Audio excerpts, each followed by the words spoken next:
ক্ষমতায় যাওয়ার ব্যাপারে আত্মবিশ্বাসী হলে কেন দ্রুত নির্বাচনে আসতে চায় না জামায়াত, এমন প্রশ্ন রেখেছেন বিএনপির স্থায়ী কমিটির সদস্য সালাউদ্দিন আহমেদ।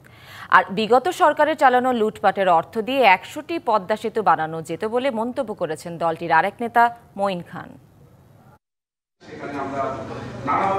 তারুণ্যে রাষ্ট্রচিন্তা, তৃতীয় সংলাপের মানবিক মূল্যবোধ, শিক্ষা ও শিক্ষাঙ্গন শীর্ষক আলোচনা সভা অনুষ্ঠিত হয় রাজধানীর ডিপ্লোমা ইঞ্জিনিয়ারিং ইনস্টিটিউশন মিলনায়তনে।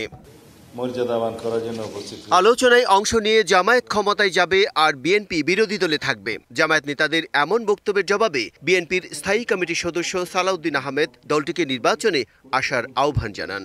আপনারা যখন এত বেশি কনফিডেন্ট হলেন, আত্মবিশ্বাসী হলেন যে সরকারি দল হবেন, তাহলে নির্বাচন না আসেন না কেন?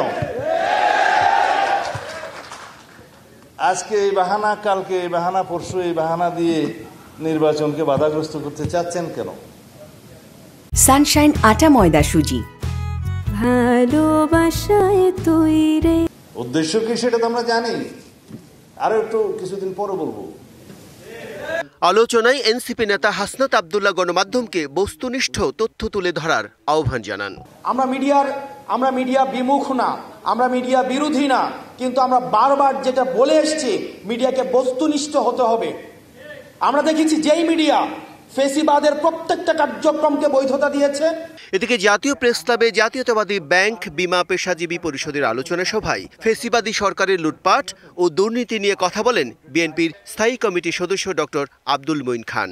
অত্যন্ত বিশ্ববিখ্যাত নামি দামি একটি পত্রিকা তারা একটি রিপোর্ট করেছে যে বিগত 15 বছরে বাংলাদেশ থেকে $234 বিলিয়ন পাচার হয়েছে।